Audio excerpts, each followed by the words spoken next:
All right, let's talk about cooking with your kids. You've probably seen the perfect photos online, right?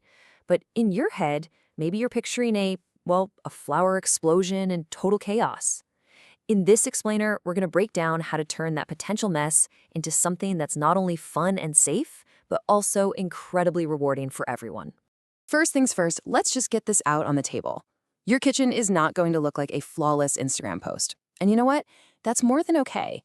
The real moments, the spills, the goofy-looking cookies, the genuine laughter are so much messier and way more valuable than any perfect picture. Which brings us to the big question, doesn't it? I mean, life is already busy. Why on earth would you invite this extra layer of chaos into the kitchen? Well, as it turns out, the benefits go so much further than just making a meal. Okay, let's dive into why this is so worth it. Because getting your kids in the kitchen with you is honestly one of the most powerful learning experiences you can give them, and it's all cleverly disguised as fun. Just think about it. The kitchen is basically a hands-on laboratory. When your child measures a half cup of flour, boom, that's fractions. When they count out 3 eggs, that's basic math. And when they see the pancake batter start to bubble and ask why, you're suddenly having a conversation about a real-life chemistry experiment. And all those simple kitchen tasks are doing amazing things for their physical development. All that stirring and kneading dough and whisking eggs, it's building hand-eye coordination and strengthening the tiny muscles in their hands that they need for things like learning how to write. Now, this one is a total game changer, especially if you happen to have a picky eater at home. When kids actually help prepare the food, they feel this sense of ownership. All of a sudden, that broccoli they helped wash isn't so intimidating. They're so much more likely to try new things they would have turned their nose up at before. And right here, this is the real emotional payoff. I mean, the look on a child's face when they serve a dish they made themselves, that pride is just pure gold. Finishing a recipe from start to finish gives them this incredible sense of accomplishment that builds self-esteem, that really lasts. Now, that confidence we were just talking about, it can only really blossom in a place where they feel safe. So before we even think about handing over the spatula, let's put together our safety first toolkit and set up some clear, non-negotiable ground rules. Food hygiene is number one, and it is absolutely non-negotiable. Teaching these 3 rules is so important because kids' immune systems are still developing. That means no tasting raw cookie dough with eggs in it, and always using different cutting boards for raw meat and vegetables. This is such a great, easy-to-remember rule for preventing burns. A really cool way to help your kid visualize that 3 to 5 foot no-go zone around the stove is to have them spread their arms out wide. That space, that's their safety bubble. And here are a few more pro tips for you. Using the back burners whenever you can, and always turning pot handles in, away from the edge, it just makes it so much harder for little hands to accidentally grab something hot.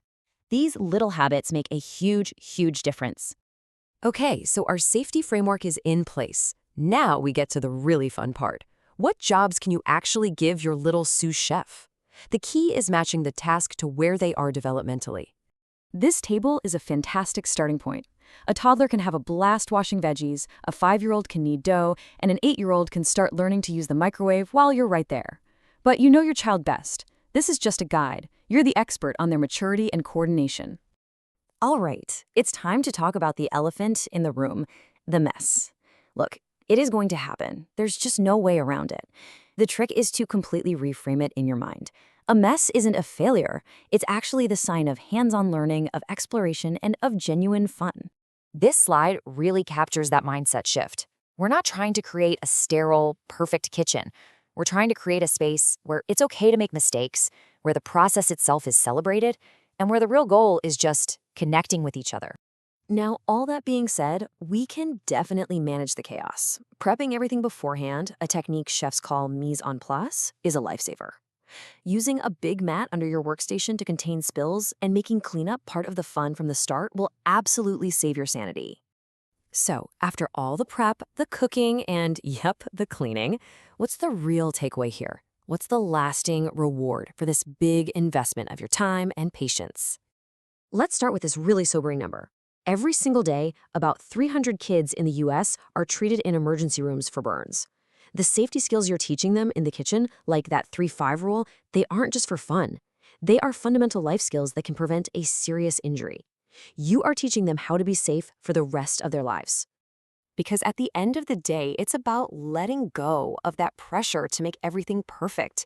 It really doesn't matter if the cake is a little lopsided or if the cookies are all different shapes and sizes. That was never really the point.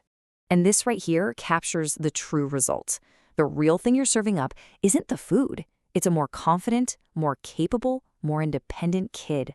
The real product is the shared memories, the laughter, and that stronger family bond. So we'll leave you with this final thought. Forget about perfection, embrace the process, and get ready to create something really wonderful together. The only question left is, what are you and your little chef going to decide to make first?